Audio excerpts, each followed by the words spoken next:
Good morning, ma'am, and my dear friends. I am Dayashri from class 7C. Today we are going to discuss the chapter Nutrition in Plants. Before starting the chapter, we have to understand what is nutrition. We all know that we eat the food daily. Nutrition.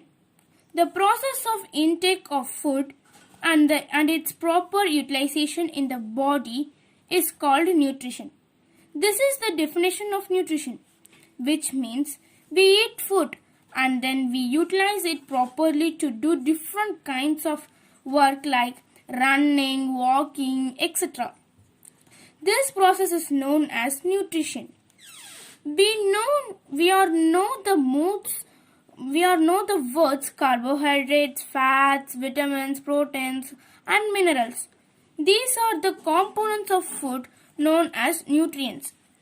Next, we are going to learn about two modes of nutrition, autotrophic mode and heterotrophic mode. Let's discuss about autotrophic mode of nutrition. The definition of autotrophic mode of nutrition is the mode of nutrition in which an organism synthesizes its own food using simple substances is known as autotrophic mode of nutrition. Let's take the example of green plants.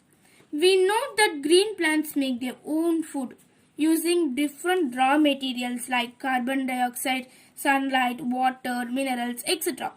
So green plants exhibit autotrophic mode of nutrition. This mode of nutrition means the mode of nutrition in which organisms make their own food using different substances. And the organisms which exhibit autotrophic mode of nutrition are known as autotrophs. Example, green plants. They are known as autotrophs and they are also called producers as they produce their own food and do not depend on any other organism by the process of photosynthesis. So let's take about photosynthesis. Now let's discuss the process of photosynthesis. We all know the process of photosynthesis as we have learned in class 6th. That is, it is the process by which plants prepare their own food. The plant prepare glucose and oxygen by utilizing carbon dioxide, water and sunlight. This is the process of photosynthesis.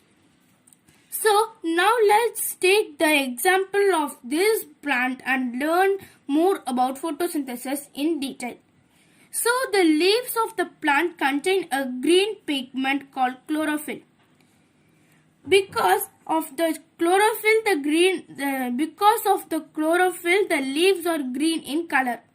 The chlorophyll traps the sunlight from the sun. So the plant has sunlight now. And then the carbon dioxide is absorbed by the leaves from air and then water. The roots, water and minerals from the soil and send them to the food factories of the plants, that is leaf.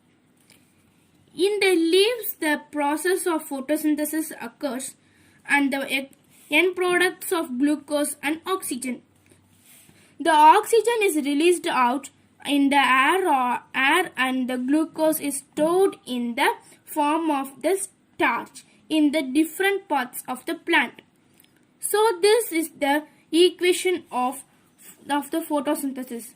Carbon dioxide plus water in the presence of sunlight gives glucose and oxygen. CO2 is the formula of carbon dioxide. H2O is the formula of water. C6H12O6 is the formula of glucose.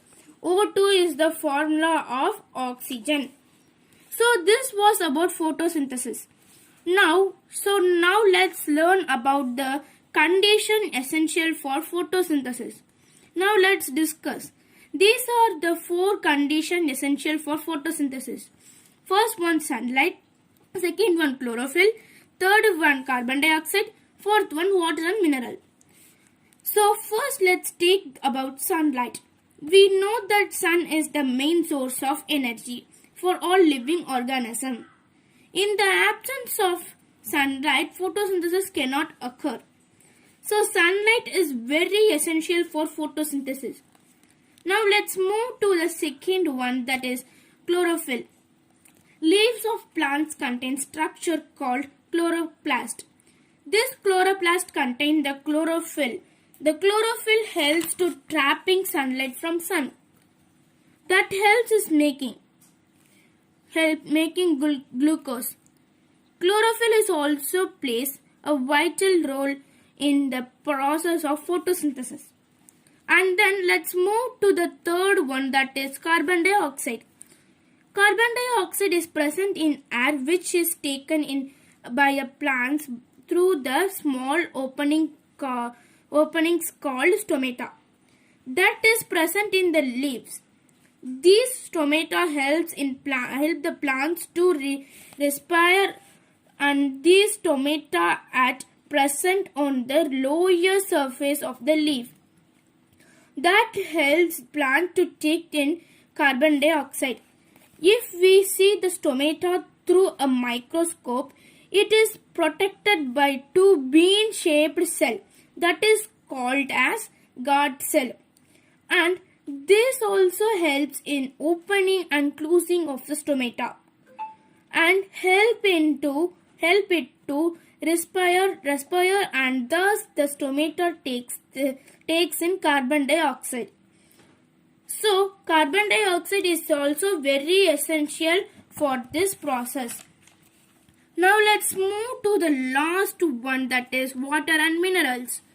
We know that the roots absorb the water and minerals from the soil, and the roots have some hair-like structure known as root hair that helps in absorbing the water and minerals from the soil. So this was about autotrophic mode of nutrition. So we have came to an end. The absence of photosynthesis, life would be impossible on the earth.